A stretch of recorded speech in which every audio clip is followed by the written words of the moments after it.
빌리 선데이 목사라고 있습니다. 전직 야구 선수 출신이었는데 이 목사님이 기도에 대해서 뭐라고 얘기했냐. 당신의 기도에서 우울함을 끄집어내고 환호성을 집어넣어라. 그런 말을 했습니다. 여러분의 기도에서 우울함을 끄집어내고 환호성을 집어넣어라.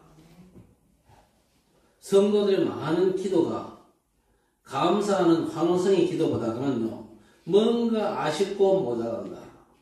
그 부분을 하나님께서 채워달라는 기도가 대부분이잖아요. 그런데 우리는요, 이런 기도의 수준을 뛰어넘어가지고 하늘 보좌의 축복을 누리는 차원이 다른 기도를 회복해야 될 것입니다. 왜 그렇습니까? 그리스도 안에서 우리 하나님께서 이미 주신 보좌의 축복이 있기 때문에, 그리고 그 보좌의 축복의 넓이와 길이와 높이와 깊이가 우리 상상을 초월하거든요. 엄청난 축복인데 우리가 잘 모르고 있다. 그 풍성하고 충만한 비밀을 제대로 체험하는 언약적 기도의 사람들이 되시기를 바랍니다. 그래서 오늘 바울 사도가 본문에서 우리가 하나님께로부터 받은 영적인 지위에 대해서 눈을 열어주고 있습니다. 우리에게 주어진 이 영적인 지위를 제대로 깨닫는 건요, 신앙생활에서 아주 중요하거든요. 내 신분이 어떻게 변화되었는지 이걸 제대로 못 깨달으면요, 이미 하나님께서 그리스도 안에서 우리에게 주신 보호자의 축복을 실제로 맛을 못 보지요.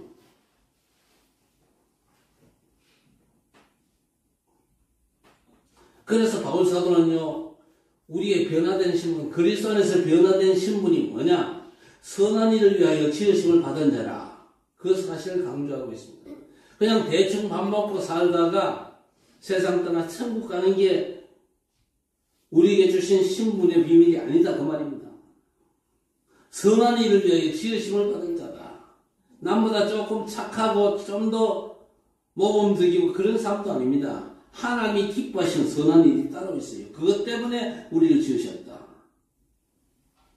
그래서 우리 모든 성도들은요, 말씀을 통해서 변화된 내 신분에 걸맞는 삶을 어떻게 살지에 대해서 답을 얻으시고 하나님의 선한 일에 온전히 인도받는 여러분 되시기를 주의 이름으로 축원합니다. 그리스도 안에서 우리는 먼저 어떤 사람입니까? 재창조된 인생입니다. 그렇죠?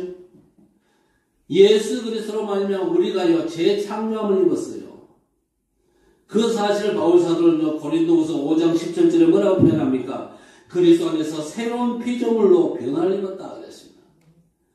그리스도 안에서 저와 여러분은요, 새로운 피조물입니다. 이전 것은 지나갔으니 보라 새 것이 되었도다 그랬습니다.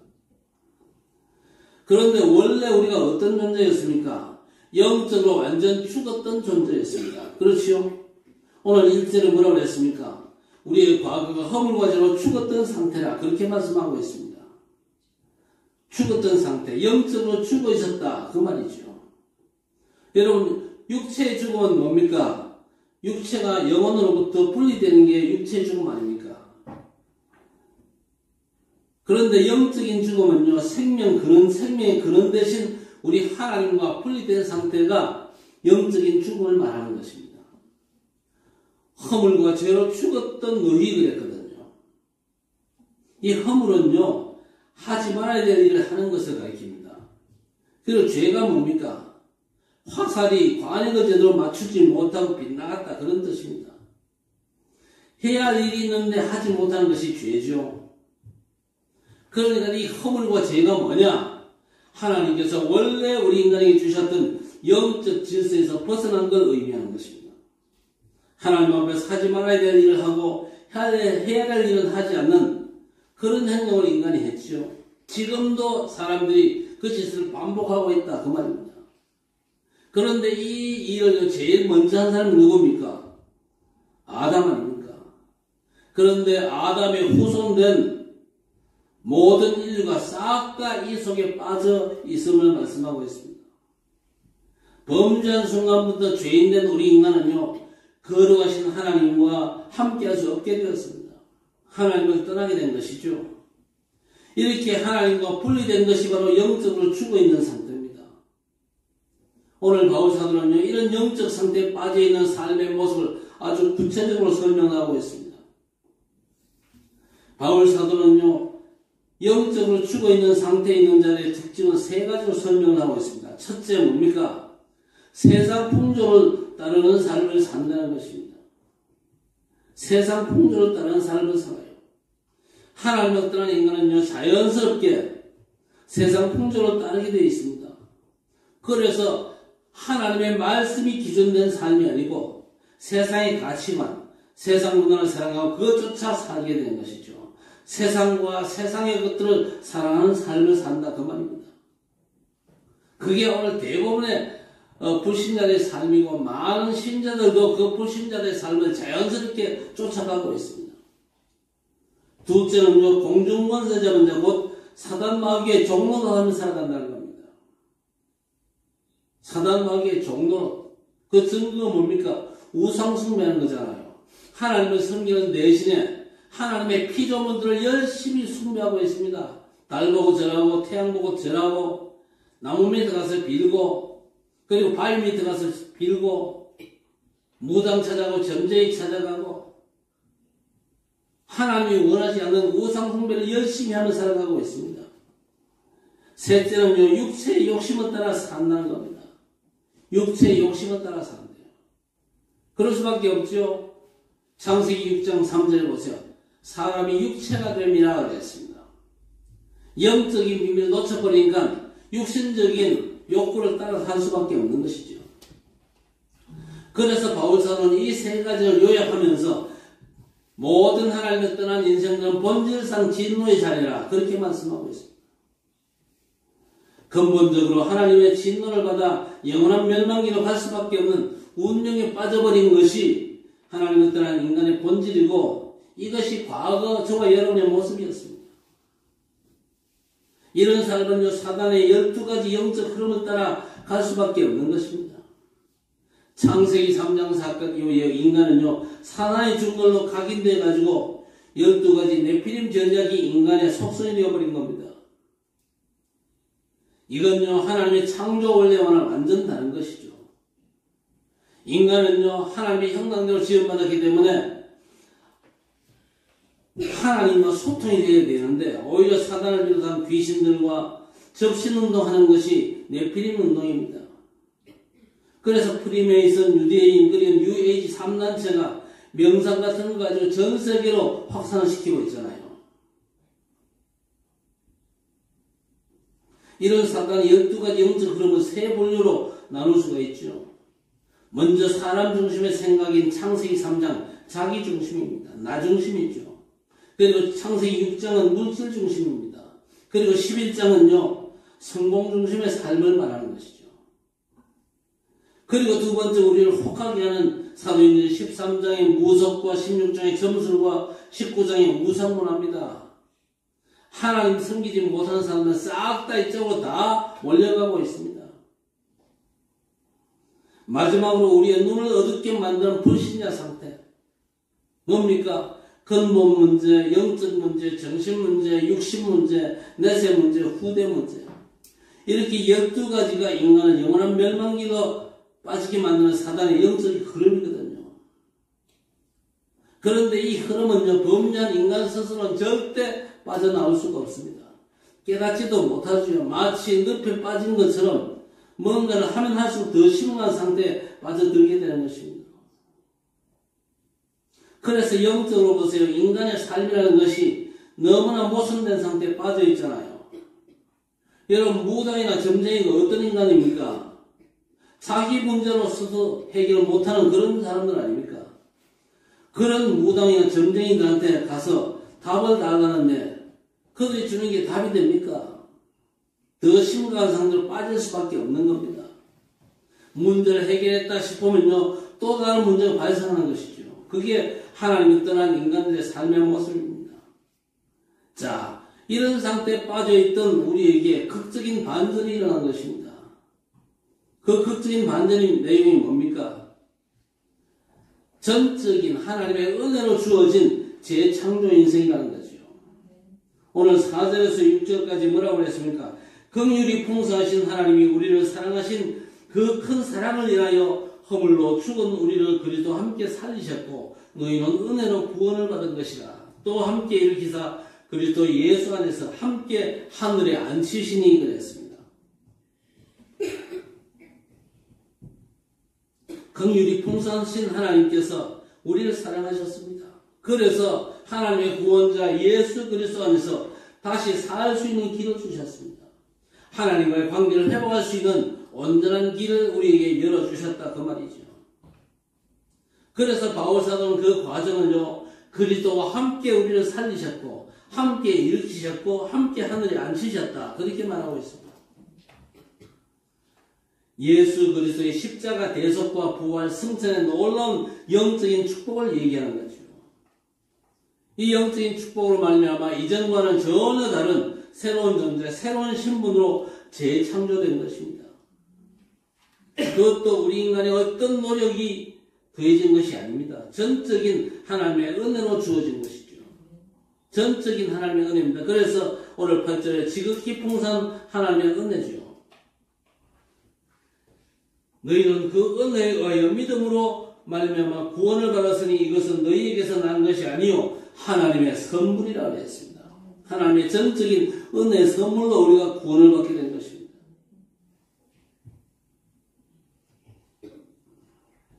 그래서 지극히 풍성한 하나님의 은혜로 우리가 재창조되었다는 것이 얼마나 큰 축복인지 아셔야 됩니다.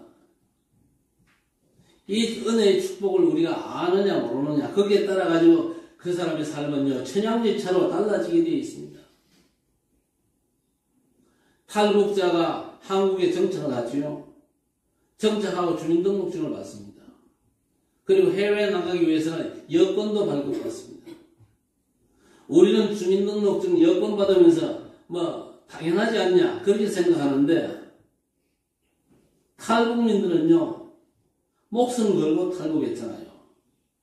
그 사람들에게는 그 주민등록증 여권이요 엄청난 겁니다.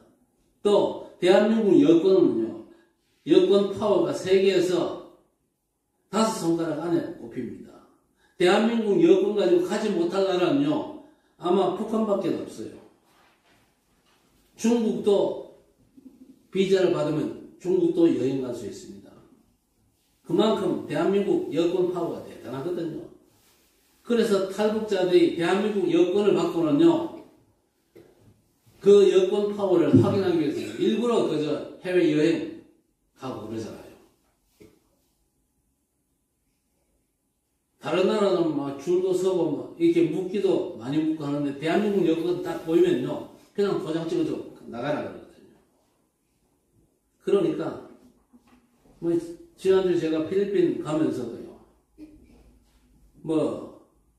도장 찍는 거 그게 필요해가지고 그 심사관 앞에 서지 묻고 그런 거 없어요.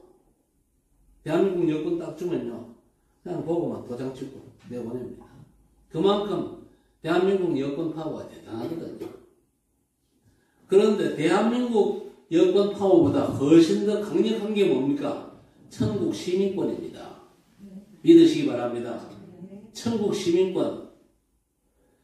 이 땅 살다가 우리가 결국 하나님 앞에 서겠습니다만은요.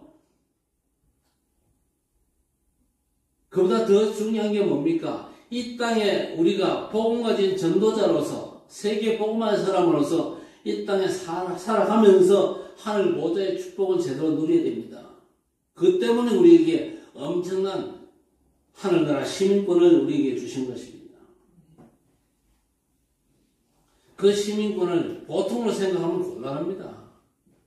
엄청난 하늘 보좌의 축복을 내게 주셨구나. 우리 때문에 하나님께서 하늘의 군대를 움직이신다니까요. 우리 때문에 하나님께서 주의 천사를 파송하신다니까요. 어린 소자 하나도 없이 여기지 마라. 왜? 하나님의 천사가 우리 어린 소자 하나 담당하는 주의 천사가 하나님을 뵙는다고 했습니다. 그만큼 우리가 천국 시민권 가진 건요 너무나 놀라운 것입니다. 그래서 보호자의 축복을 제대로 누리는 이 망대 축복 절대 소홀히 여기지 마시기를 바랍니다. 복음 망대 제대로 세우고 복음 누린 기도의 망대 제대로 세우고 누리게 되시기를 바랍니다. 매닝이라고 하는 영성학자가 있습니다. 이 사람이 뭐라고 얘기했냐?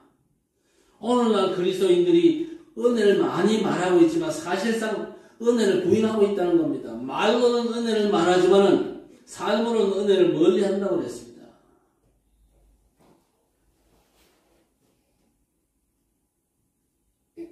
많은 신자들이요, 내가 그리스도 안에서 재창조되었다는 그 은혜의 가치를 놓치고 산다 그 말입니다.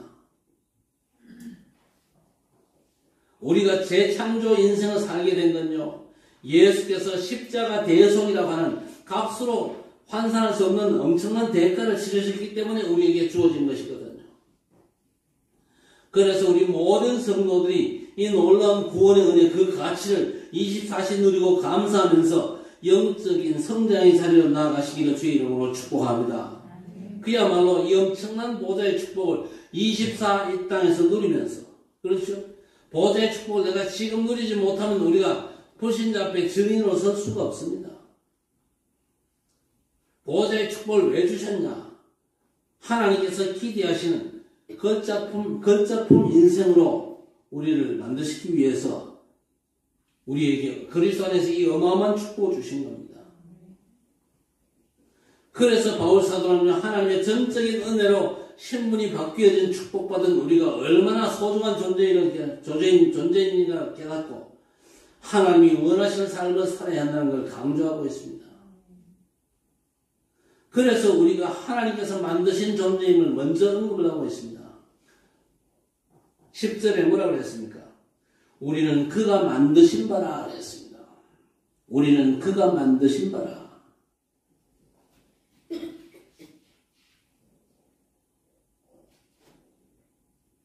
그가 만드신 바라, 이 표현 속에는 중요한 의미가 담겨져 있습니다. 만드신 바라.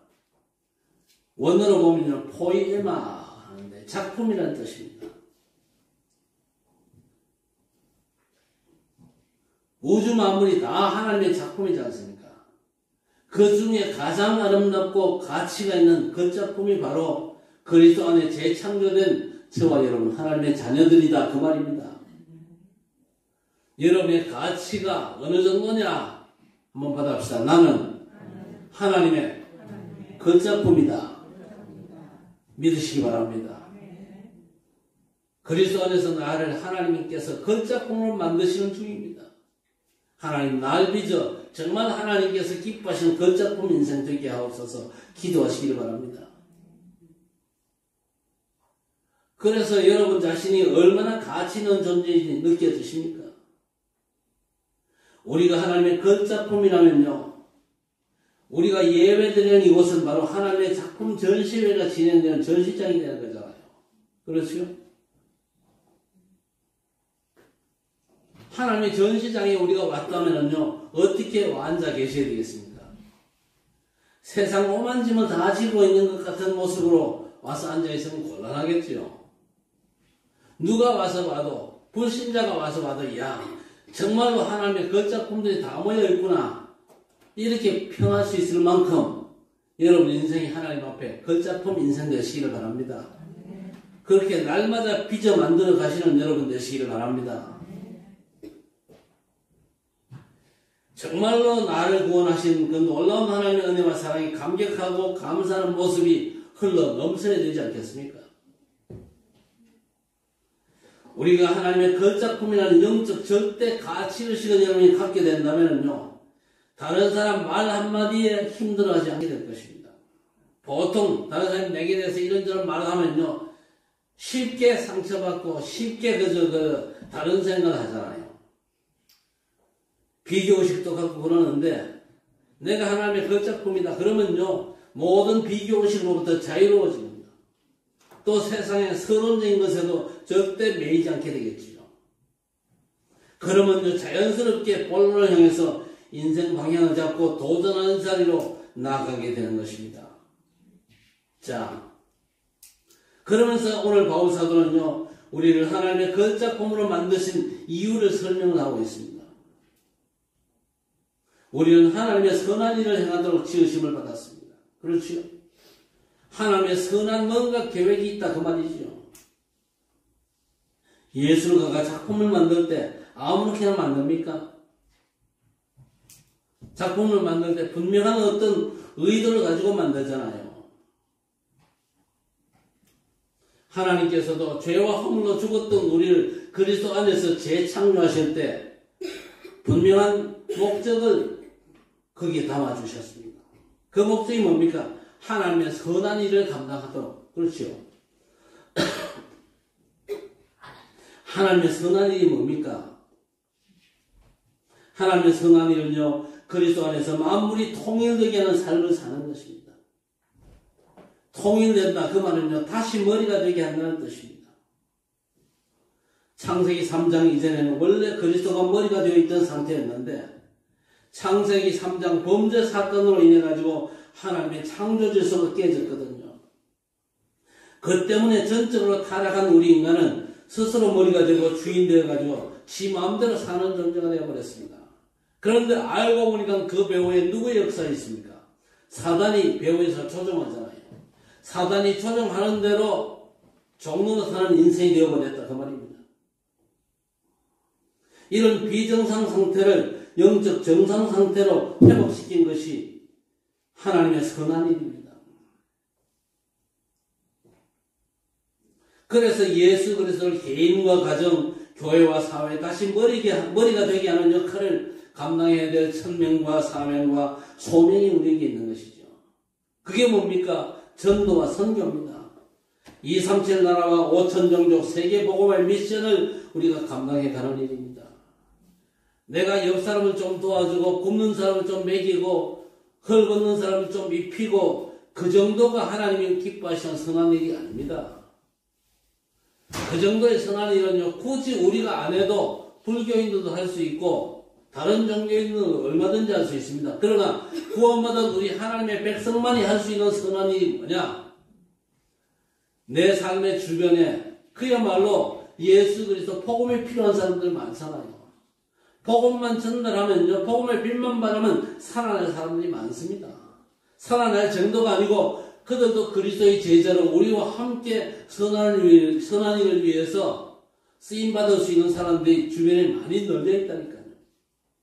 복음 전하고 그들을 세워가지고 함께 세계 복음화 사역을 감당하는 그 선한 일을 우리 하나님께서 우리에게 기대하고 계시다 그 말입니다.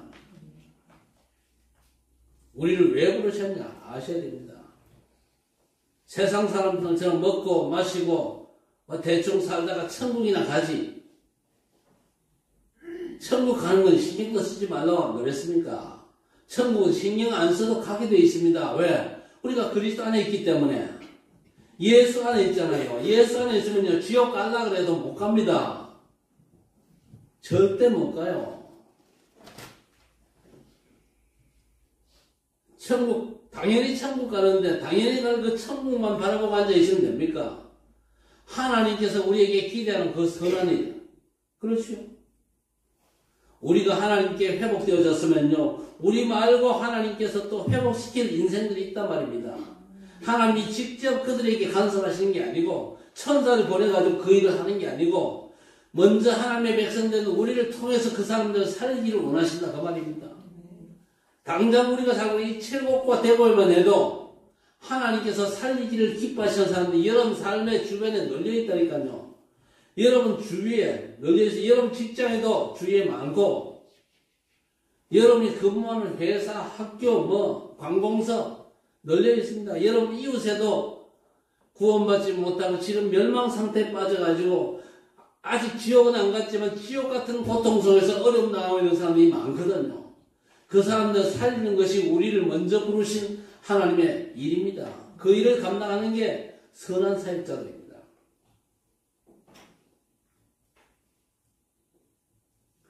제가 지난주에 필리핀을 다녀왔습니다만 선교사들이 세계 현장에 많이 가 있습니다. 그런데 그 많은 선교사들이 어떻게 사역을 하고 있냐? 자세히 살펴보면요, 필리핀에만 해도 한국에서 나가 있는 교포들을 상대하고 있는 선교사들 많습니다. 한국 교파들 한 10명 붙잡고 15명 붙잡고 그렇게 사역하고 있는 선교사들이 많아요. 그런데 필리핀 현지인들을 상대로 복음 사역하고 있는 선교사는 그렇게 많지 않습니다. 제가 지난주에 가가지고요, 은혜교회 지교회에 가서 예배를 드리는데, 가면서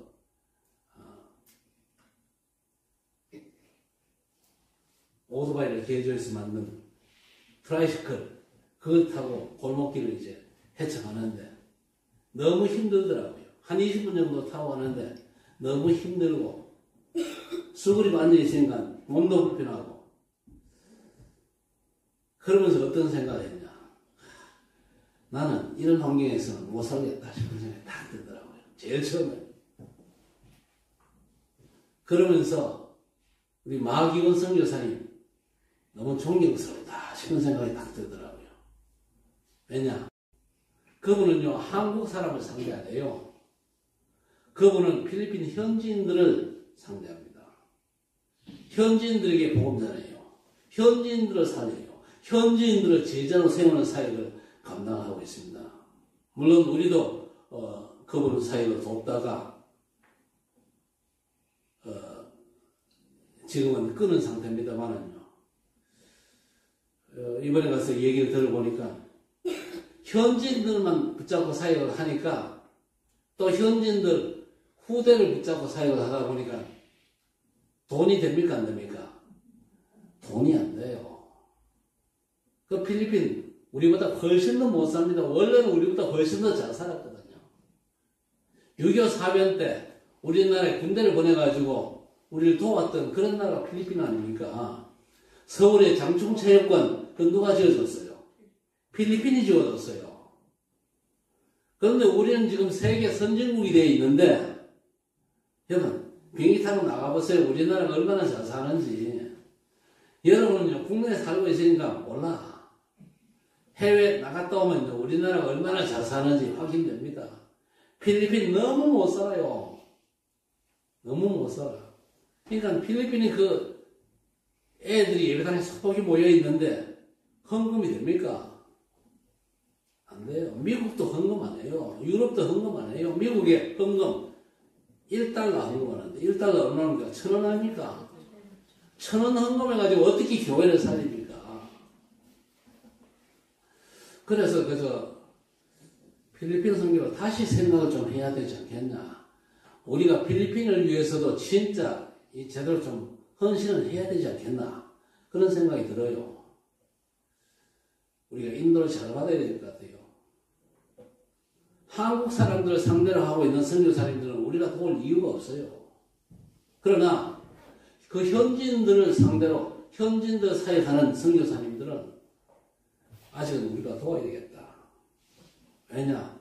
그 후대가 클 때까지, 커서 자립할 수 있을 때까지, 그들이 돈 제대로 벌고 그래가지고 헌금하고 교회를 살릴 때까지는 좀 그들을 도와야 되지 않겠나. 그런 생각을 제가 해봅니다. 그게 우리가 해야 될 선한 일이 아닐까. 제가요, 트라이시클을 타고 덜덜거리면서 가면서 그 생각을 했어요. 그 험한 상황에 제가 들어가니까요, 그 전까지는 그걸 별로 안 봤는데, 선교사가 말이야, 한 십수년 도와줬으면 자립을 해야지. 그런 생각을 딱 했는데, 이번에 가서 보니까요, 그 아이들이 클 때까지 커서 돈을 벌고 그들이 교회에다 헌금 제대로 할 때까지는 선교사를 제대로 돕는 것도 방법이다. 이런 감동을 하나님이 제게 주시더라고요. 이제는 필리핀 신학교만 지원하는 그런 사역을 우리 교회가 감당하고 있는데, 보니까 좀 한국에서 지원되던 게 끊긴 것도 있고, 그래서 상당히 어려운 그런 모습을 제가 보고 왔습니다. 그리고 필리핀 정도는요, 제가 갈 때 여러분 좀 따라 붙으면 좋아요. 왜? 그 선교지를 직접 볼 수 있으니까. 이번에도 우리 권사님들 몇 분 따라갔으면 직접 지교회에 가서 같이 예배드리고, 그 아이들이 얼마나 예배 제대로 드리고 말씀 잘 받고 하는 것도 좀 보고, 애들이 성장하는 모습 보면서 참 귀하다 그런 느낌도 가졌을 건데, 보니까 어디 며칠 따라 붙었더라고요. 필리핀 가는데 돈 별로 많이 안 들어요. 비행기값 50만 원 채 안 돼요. 가서 뭐 숙식비 다 해봤자 100만 원이면 끼합니다. 뭐 일부러 세계 여행도 돌아다니잖아요. 선교 여행이 진짜 여행입니다. 앞으로는 제가 필리핀 간다 그럴 때는 목사님 나는 따라가면 안 됩니까? 따라가요. 비행기표 장만해가지고 따라가요. 가면 돼요. 우리 랩런들도 같이 따라 붙이고 가서 현장을 좀 보는 게 필요합니다.